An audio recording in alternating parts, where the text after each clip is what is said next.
Hello everyone and welcome back to Classic Comics.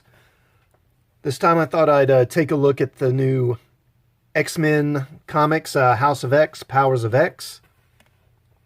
Marvel's doing a reboot of the X-Men, which they really kind of needed. Marvel has totally screwed up the X-Men over the last few years. It's like they wanted to make them bad.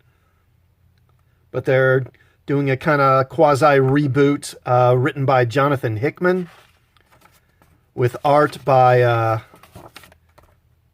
Pepe Larraz. And the art is great. It really is. These books look fantastic. And much like the art, the writing is really good. It's really well written. The question is this the kind of story you want to be telling with the X-Men? What makes a great comic? If it's simply the art and the writing, then these are really good comics. But what you really see here is them taking the X-Men on a course that really takes them away from what they've been in the past. The whole idea of the X-Men is that they were basically protecting humanity from evil mutants. That was the original idea. They were supposed to protect humanity from evil mutants, even though humanity didn't like them very much.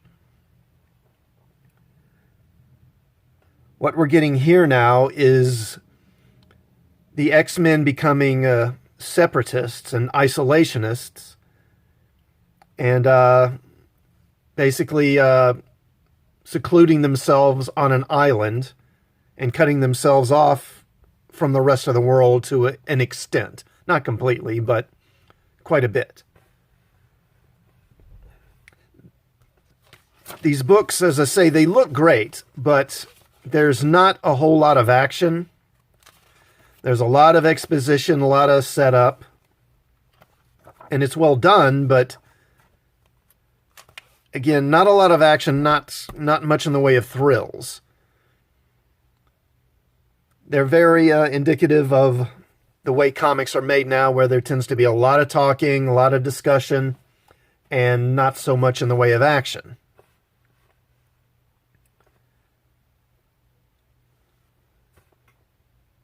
So the idea with this reboot is that Professor X has created a mutant nation on the island of Krakoa. Krakoa itself is a mutant. Krakoa first appeared in Giant Size X-Men #1 way back in the mid-late 70s. And they brought in Storm, Colossus, Wolverine, Nightcrawler, and others. They've created this new nation on this island where mutants are welcome. All mutants are welcome. Humans are not. Professor X has pretty much given up on the idea of integration. The X-Men are now, as I said, they're basically isolationists now. Professor X and Magneto are working together on this. Magneto is basically Xavier's second in command now. And what we see here is a case where Professor X and Magneto have really kind of moved. They used to be sort of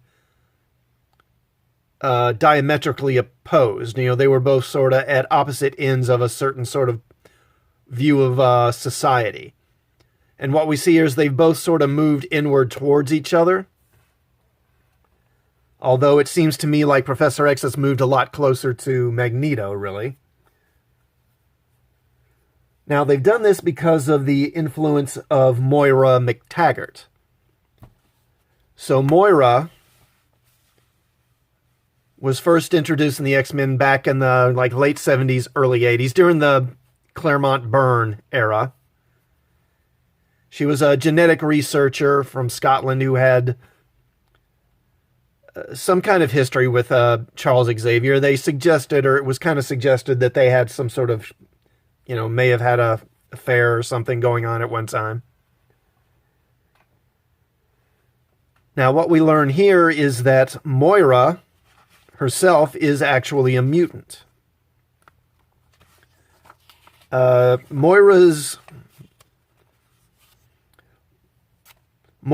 mutant ability is when she dies, her consciousness then travels backward in time to the moment of her birth and re-inhabits her younger self. So basically, she gets to live her life over and over again.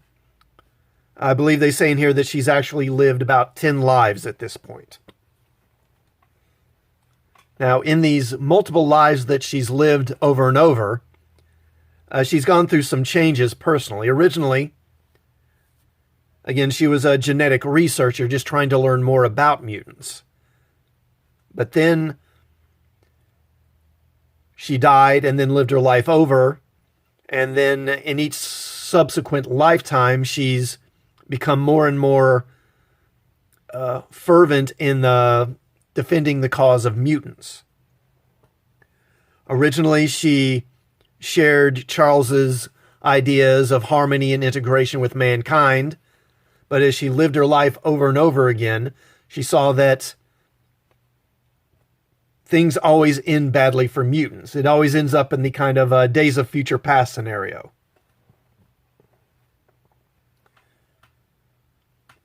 The future where mutants are oppressed, they're largely wiped out.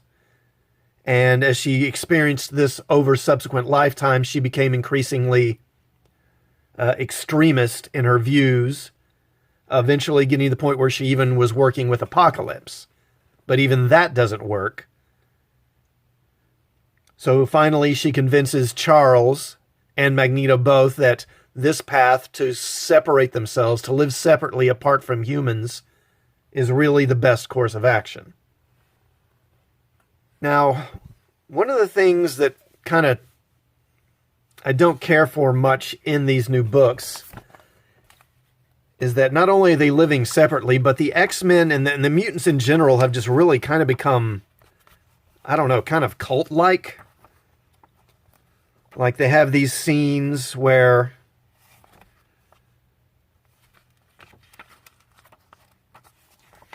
they reintroduce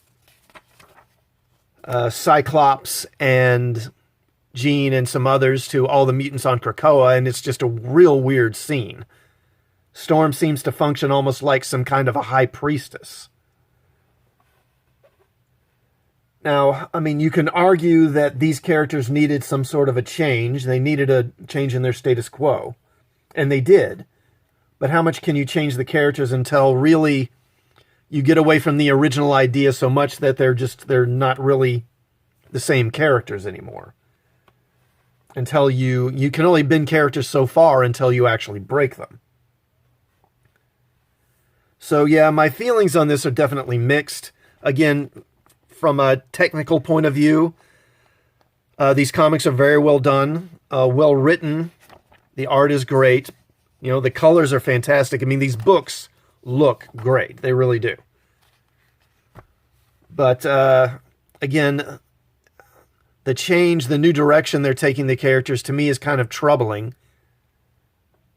And again, just not a lot of action, just a lot of talking, you know, kind of the typical, what you typically see in comics these days. Lots of action, a lot of people sitting around talking at tables, you know, lots of just kind of flat, straightforward angles, and just not a lot of excitement.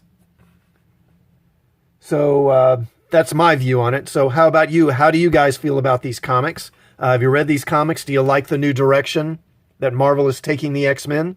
If you do, please leave a comment and let me know how you feel. While you're at it, please subscribe to the channel. Please hit that like button. Also, please hit the bell for notifications, and I will see you next time. Thanks.